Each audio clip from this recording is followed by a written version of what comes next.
Zoleka Mandela's life has been honored at a memorial service at her grandmother's home in Orlando West, Soweto. The 42-year-old author and activist has been described as someone who carved out her own legacy very fiercely so. We are expecting that her funeral will take place tomorrow. Zola Sholwana is tracking that story for us out in Soweto tonight.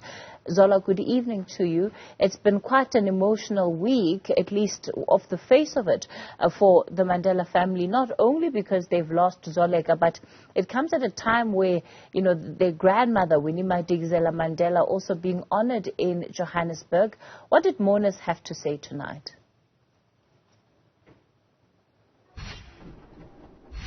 Well, what we saw during the memorial service, Kathy, was a celebration of her life, because most of the mourners that spoke, those who were very close to Zoleka Mandela, were saying she would have loved her memorial service to be a celebration rather than a moment of sadness. You know, people that were looking after her, medical doctors, you really spoke about her journey of fighting cancer, saying that she did it like no other.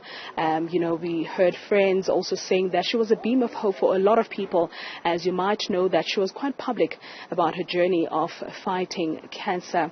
Anytime from now, her body, you know, is expected to arrive. This is where the body will be sleeping and will be released in the early hours of the morning tomorrow. And I'm joined by Mum Zodwa. Mama, thank you very much for your time. You're I mean, welcome. reality is starting to kick in now, because anytime Zoleka's body might come in. Yes.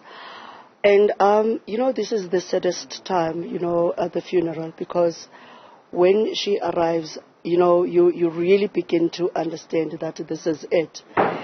And she'll be coming here for the last time, and will be sleeping here for the very last time, and you can't even speak to her. So this is the saddest time of just the funeral service. However, like you said, that today Zoleka was celebrated. She was really celebrated, and this is what she wanted it to happen, because as much as she was in pain, I've never seen somebody that is in pain and is able to explain how painful this is and what she's suffering from, which is a lot of people hide. A lot of people will hide, because you know, when you tell people what you're suffering from, sometimes, you know, you have that stigma. But Zoleka was just open about it, which I think is one of the things that made her very, very strong.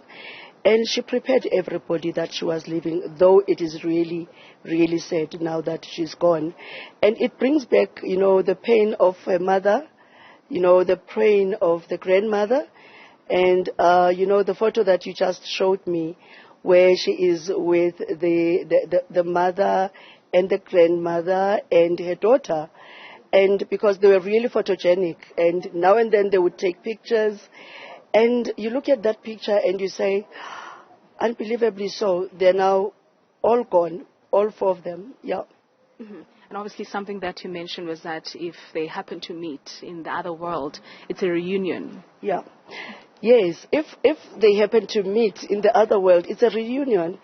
Like I said, I think I said to somebody that as much as we're feeling pain here, there is joy somewhere. I think that's what I said on my status, that there is joy somewhere, because they've been reunited. But she's living the pain, especially for her kids.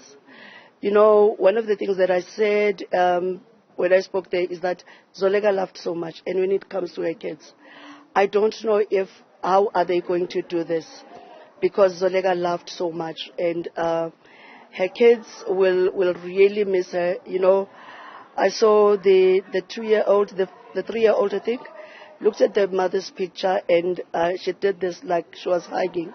And you could see that this is the way they lived, of hugging, loving, tell each other every day that I love you. So it's going to be difficult. It's going to be very, very difficult, I must say, yeah. And obviously, as someone who was close to Mamawini Madikizela Mandela, yes, you obviously got to experience or Zoleka through her. Your fondest moments of Zoleka Mandela? We actually called Zoleka one of the darling, you know, double darling, because Mama called, you know, her grandchildren my darling. Because with Zoleka, everything that Zoleka said went. You know, Mama would do everything for Zoleka. She was one of the special grandkids. And, you know, whenever Zoleka felt the pain, you would actually see it on Mama. Whenever Zoleka was not well, Mama wouldn't do anything. She would not take any appointments just to make sure that she goes to hospital. If Zoleka is not well, is at home, Mama would just make, even if it meant that she goes there the whole week, she would do that. But she did that with all her grandchildren. So this is who Mama was to her grandchildren. Thank you very much, Mam Zodwa. Well, a sad moment it is for those who are very close to Zoleka Mandela, as they are expecting her body so she can be reunited with her ancestors. I mean, there's a picture that we looked at, Kathy, earlier on of, her mother, Zoleka's mother, Mamuwini Madikizela Mandela, and her daughter, and most people are saying if they happen to meet in the other world, then this will be a very beautiful reunion. Back to you in studio. All right. Thanks for that, Zola.